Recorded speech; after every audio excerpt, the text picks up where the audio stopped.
Doctor صاحب بس اتنا عرض کر دوں پھر آگے بڑھیں گے، دوست بھی بات کریں گے کہ آپ ان یعنی ٹاپ اکانومسٹ میں سے ہیں جنہوں نے ہمیشہ کریٹیکل رہے آئی ایم ایف اور ورلڈ بینک کے جو بھی ہمارے پروگرامز ہیں، اور ان کا جو اب انریول کر رہا ہے آلموسٹ اسی طریقے سے ہی ہے جیسے آپ پوائنٹ آؤٹ کرتے رہے ہیں۔ میرا آپ سے سوال یہ ہے کہ کیا اس سے ہم نکل سکتے ہیں یا اس میں سے کوئی بہتری کا راستہ نکل سکتا ہے ڈاکٹر صاحب؟ دیکھیں، جتنی بھی باتیں میں کرتا رہا، پرائم منسٹر کو بھی بتاتا رہا، ایک تو میں اپنے تجربے سے 11 سال میں نے جب جس ادارے کے ساتھ کام کرتا رہا اور اللہ نے مجھے موقع دیا کہ میں دنیا کی بہترین یونیورسٹی سے تعلیم بھی حاصل کی، تو ان سب جو اپنا تجربہ تھا اس کے بیسس پہ میں پرائم منسٹر سے کہہ رہا تھا کہ اگر آپ گئے تو آپ بہت پولیٹیکلی بہت آپ کو ڈیمیجنگ ہوگی آپ کی، کیونکہ یہ پروگرام کا بلٹ ان ایسا ہوتا ہے کہ کوئی معیشت زخموں سے ہمیشہ چور رہے گی، اور یہ اس پروگرام کا ڈیزائن ہی ایسا ہے کہ یہ معیشت کو زخمی حالت میں رکھتا ہے، خون رستا رہتا ہے، عوام پریشان رہتے ہیں، اس میں غربت ہوتی ہے، اس میں مہنگائی ہوتی ہے اور اس میں قرضوں کا بوجھ بڑھتا ہے۔ یہی تین اس کے آؤٹ کم ہے۔ تو لیکن اس وقت یہ تھا کہ پرائم منسٹر نے کے ارد گرد جو لوگ تھے ان کی پوری کوشش تھی کہ پاکستان کو لے کر جایا جائے، اور یہ ہمیشہ سے ہوتا رہا ہے۔ کچھ پل فیکٹر ہوتے ہیں اور کچھ پش فیکٹر ہوتے ہیں، کچھ ملک کے اندر سے پش کرتے ہیں، وہ ادھر سے پل کیا جاتا ہے کہ لاؤ اسے گھیر کر ہمارے پاس میں، اور جب کیبنٹ کے وزیر کہنا شروع کر دے کہ نہیں سر اگر نہیں گئے تو یہ تباہی ہوگی، یہ بربادی ہوگی، تو میں ایک اکیلا آدمی کیا کہہ سکتا تھا؟ میں یہی کہتا تھا کہ سر میں کہتا ہوں پرائم منسٹر سے کہ جن لوگوں نے آپ کو کہا تھا کہ اگر آئی ایم ایف میں نہیں گئے تو بڑی تباہی ہوگی، بربادی ہوگی، تو ان سے بلا کے پوچھو تو صحیح کہ ہم تو چلے گئے آئی ایم ایف میں، تو اب شاید دودھ کی ندیاں کیوں نہیں بہہ رہی ہیں، کیوں تباہی بربادی اب بھی ہے؟ اچھا ڈاکٹر صاحب میں گزارش کرتا ہوں، آپ نے فرمایا I M F World Bank کا بائی ڈیزائن ہی ایسا ہے کہ جو اس دلدل میں گیا دھستا گیا نکلا نہیں، بالکل کیا زندگی میں کوئی ایسا وقت آئے گا کہ ہمارے حاکم وقت جب آپ نے پرائم منسٹر آف پاکستان کو بتایا بھی کہ فیکٹس اگر آپ اس میں رہتے ہیں تو تباہی بربادی ہے، کیا ہم اس سے نکل نہیں سکتے؟ کوئی ایسا راستہ نہیں ہے؟ آپ نے انہوں نے اس کو کوئی آپشن بھی دی کہ نہیں آپ نے؟ آف کورس بہت آپشن دیے۔ سب سے بڑا آپشن تو پرائم منسٹر خود تھے، کیونکہ دیکھیں پرائم منسٹر کو لوگ دنیا میں ان کے وزیر اعظم بننے سے پہلے جانتے تھے، تو he was a known figure. ہم ان کی پاپولیرٹی کو کیش کرتے انٹرنیشنل مارکیٹ میں جا کر، ہم بانڈ فلوٹ کرتے اور وہاں سے ہم جو ہمیں ڈالر کی ضرورت تھی ہم وہاں سے لیتے، بجائے اس کے کہ آئی ایم ایف کے پاس ہم جائیں۔ لیکن لوگوں نے گھیر کے پہنچا دیا۔ اب آپ کا سوال تھا کہ کیا ہم نکل سکتے ہیں؟ بالکل نکل سکتے ہیں، جس دن ایز اے پاکستانی قوم بن کر، ایک خوددار قوم بن کر ہم یہ فیصلہ کر لیں کہ مصیبتیں آئیں گی، لیکن میں آپ کو بتا دوں اس سے زیادہ مصیبت نہیں آئے گی جو آج ہم دیکھ رہے ہیں۔ تو اگر مصیبت آئے گی تو ہم ایز اے خوددار قوم کھڑے رہیں گے، ایک مرتبہ تو کھڑے ہو کر دیکھ لیں آپ۔ اچھا اگر میں جو سمجھو آپ نے بڑی معقول بات کی ہے، مصیبتیں اگر آئی ایم ایف کرے گے دل میں پھنستے رہیں گے، لیکن اگر کھڑے ہو گئے بڑے فیصلے کر لیے حاکم وقت نے تو پھر یہ برا وقت اچھے وقت میں انشاءاللہ تعالیٰ بدل جائے گا۔ آپ ایسے ہی فرما رہے ہیں نا؟ بالکل صحیح کہہ رہے ہیں آپ، بالکل صحیح، بالکل ہوگا۔ ڈاکٹر صاحب ہمارے پاس لوگ اچھے ہیں۔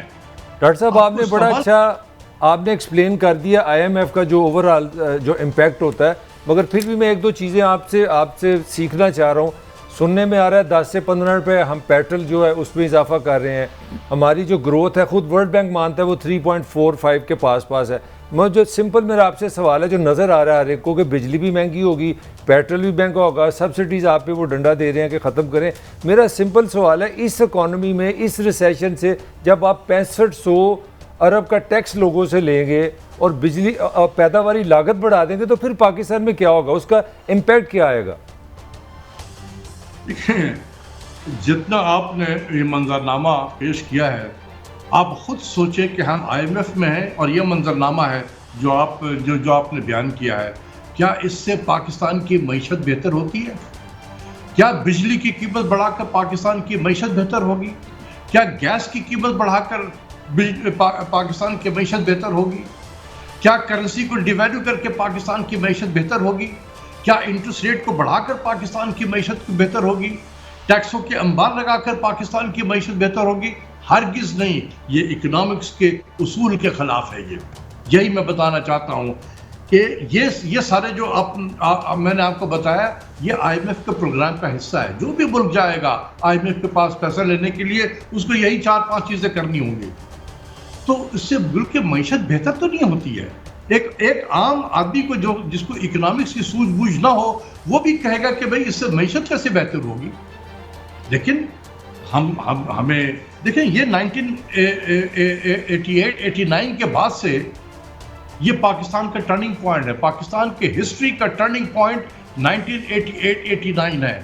1988-89 سے پہلے پاکستان کی معیشت بڑی بہترین معیشت تھی اور 88-89 کے بعد سے جب سے ہم نے آئی ایم ایف کے پروگرام کی طرف جانا شروع کیا, یہ 16واں پروگرام ہے آئی ایم ایف میں رہتے ہوئے, بلکہ 18 پروگرام ہے یہ آئی ایم ایف میں جو ہم 1988 کے بعد سے گئے. یعنی 88 کے بعد سے مسلسل ہم آئی ایم ایف میں ہیں, سوائے 4 سال کے جب مشرف صاحب کا پیریڈ تھا 2004 سے 2008 ہم پاکستان کو نکال کر لے آئے تھے آئی ایم ایف میں. اس کے بعد سے پہلے اور بعد میں ہم مسلسل آئی ایم ایف میں ہیں. آپ خود سوچیں کہ جب کوئی آپ میں سے بیمار ہو, آپ ایک ڈاکٹر کے پاس جا رہے ہیں, مسلسل اس کے پاس آپ کا علاج چل رہا ہے, سالوں علاج چل رہا ہے, تو اگر آپ کا مرض ٹھیک نہ ہو تو آپ کیا کریں گے؟ آپ ڈاکٹر کو بدلتے ہیں, یہ دوائیں بدلتے ہیں. ہم نہ ڈاکٹر بدلتے ہیں نہ دوائیں بدلتے ہیں. وہی میں 32-33 سال سے یہی میڈیسن کھائے چلے جا رہے ہیں. نہیں ڈاکٹر صاحب ادب کے ساتھ, ڈاکٹر اور دوائیں نہیں بدلتے بلکہ مرض بڑھتا جا رہا ہے, بلکہ مجھے لگتا ہے لا علاج ہونے کے قریب پہنچ چکا ہے. صحیح کہہ رہے ہیں آپ اسی طریقے سے. ڈاکٹر صاحب کون سی میجرز لیں, ہم کون سی میجرز لیں اور انڈو کریں اس ساری جو اکنامک ڈیوسٹیشن ہے؟ سب سے پہلے جو لوگ ہیلی کاپٹر سے اتارے گئے ہیں ان کو خدا حافظ کہیں. جو ہیلی کاپٹر سے اترے ہیں وہ ہمارے نہیں ہیں. یہ جس نے اتارا ہے یہ ان کے ایجنڈے پہ کام کرتے ہیں. تو سب سے پہلا کام یہ ہے. دوسری چیز یہ ہے کہ 3 سال سے میں مسلسل ایک بات کہہ رہا ہوں, غالباً آپ کے پروگرام میں بھی میں نے کہا تھا کہ اس وقت پاکستان کی ضرورت یہ ہے کہ Pakistan should pursue aggressive and yet selective import compression policy. یعنی کہ آپ 10-15 آئٹم کو آئیڈینٹیفائی کریں اور اس کو بہت سارے طریقے ہیں اس کو بین کر دینے کے لیے, اس کو ڈسکریج کرنے کے لیے, 100% کیش مارجن لگائے, سب کچھ کریں تاکہ آپ اپنے ڈالر سیو کریں. ہم نے کیا کیا کہ ابھی اسٹیٹ بینک نے اقدامات کیے, 114 آئٹم پہ ہم نے 100% کیش مارجن لگا دیا, اور وہ 114 آئٹم جو ہم امپورٹ کر رہے ہیں اس کی کل مالیت $1.1 بلین ہے. یہ مذاق نہیں ہے. تو یہ کون لوگ ہیں؟ یہی ہیلی کاپٹر سے اترنے والے لوگ ہیں جو پرائم منسٹر کو کہتے ہیں سر دیکھیں میں نے تو بہت میجرز لے لیے. ڈاکٹر اشفاق تو کہتا ہے 8-10 آئٹم, میں نے تو 114 آئٹم کے پہ لے لیا, ہم نے کیش مارجن لگا دیا 100%. ڈاکٹر صاحب میں ایک عام $1 ہے. ڈاکٹر صاحب ایک عام سے ایک امپریشن ہے, کیونکہ آپ ایکسپرٹ ہیں, آپ ہمیں کلیئر کر سکتے ہیں. یہ کہا جا رہا ہے کہ افغانستان کا جو کرائسس ہے جو اس وقت طالبان وہاں پہ ہیں وہ پاکستان کی اکانومی کے لیے نیگیٹو جا رہا ہے. یہاں سے ڈالر وہاں پہ جا رہا ہے. ایک زمانہ تھا جب پہلے ڈالر آتا تھا. تو واقعی پاکستان کی اکانومی پہ مزید ہیٹ آئی ہے بیکاز آف افغانستان کے, یہ ایسے ہی مطلب لوگ باتیں کر رہے ہیں؟ جو لوگ پاکستان کی معیشت کو برباد کر رہے ہیں انہوں نے ہی یہ شوشہ چھوڑا کہ یہ افغانستان کی وجہ سے ہو رہا ہے. کون پاکستان کی معیشت کو برباد کر رہا ہے اور یہ کس کے مفاد میں ہے یہ کہنا کہ یہ افغانستان کی وجہ سے پاکستان کی معیشت تباہ ہو رہی ہے؟ کس کے مفاد میں ہے یہ کہنا؟ اچھا ڈاکٹر صاحب ایک سوری میں معافی چاہتا ہوں, میں بالکل انٹرجیکٹ کر رہا ہوں. مجھے یہ بتائیں کہ پہلے میری بات ہو چکی, کتنے % امپورٹ ہے جسے ہم ختم کر دیں تو ہماری زندگیوں میں کوئی فرق بھی نہیں پڑے گا اور ہماری معیشت صحت مند ہو سکتی ہے؟ دیکھیں یہ تو میں تو موٹے آئٹم کا آپ کو بتا سکتا ہوں. آج بھی دیکھیں